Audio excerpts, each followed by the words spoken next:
ជំរាបសួរបងប្អូនទាំងអស់គ្នាដែលនៅក្នុងបណ្ដាញសង្គម YouTube ទាំងអស់គ្នាថ្ងៃនេះខ្ញុំមានខ្លែងពីរប្រភេទ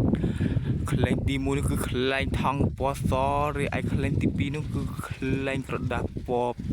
ត្រួយចេកឥឡូវកំពុងតែប្រយុទ្ធគ្នាទៅហើយបាទខ្លែងពណ៌ត្រួយចេកនោះគឺបានបាក់ស្លាប់មួយបាត់ទៅហើយរហែកស្លាប់បាទរីឯខ្លែងពណ៌សនោះគឺនៅស្អាតទេបាទអូយទៅហើយបាទស្អាតមែនទេមកឥឡូវនេះគេកំពុងតែវាស់វែងសមត្ថភាពរបស់គេយ៉ាអាយ៉ា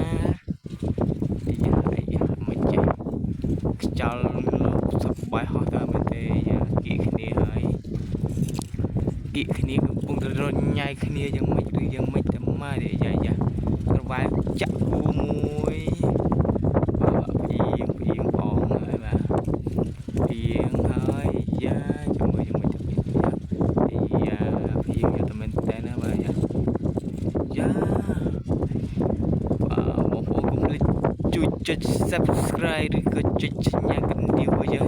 សញ្ញាជីវឲ្យខ្ញុំម្នាក់មួយផងឲ្យខ្ញុំមានកម្លាំងចិត្តធ្វើវីដេអូឲ្យបងប្អូនទស្សនា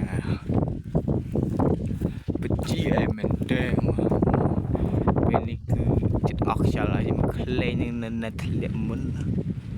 យ៉ាខ្សែពាក់គ្នាបាទ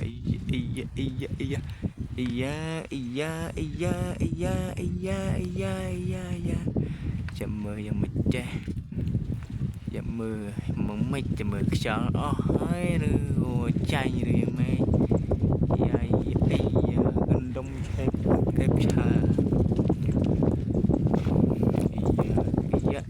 ក៏ជ្រូនអាខ្លែងក្រដាស់នៅមកលើសំឡេងត្រលទៅហើយបងប្អូនទៅហើយខ្លែងសងគឺថាខ្លែងសងគឺថាមិនមាត់តែមិនស្ងាត់ទេបាទគឺក្លែមខ្លាំងមែនទេមើលទៅបាទ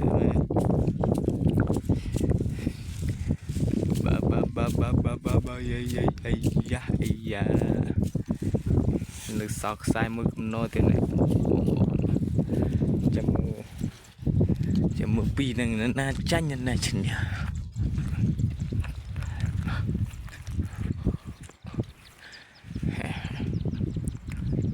ណាចាញ់ឬក៏ណាឈ្នះចាំមើល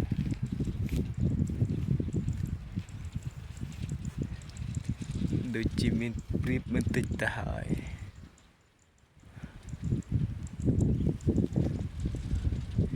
ខ្យល់មកទៀតហើយបងប្អូនអាយ៉ាចង់ពាក់គ្នាហើយមែនទេយ៉ាកណ្ដុំឆែបចង់ឆាបស៊ីកន្ទុយមួយបាត់ទៅហើយបាទយ៉ាឡំតលាក់កាមេរ៉ាចោលចាញ់បាត់ទៅហើយបងប្អូនបាទស៊ីផុយបាទខ្លែងសទួចជ័យជំនះ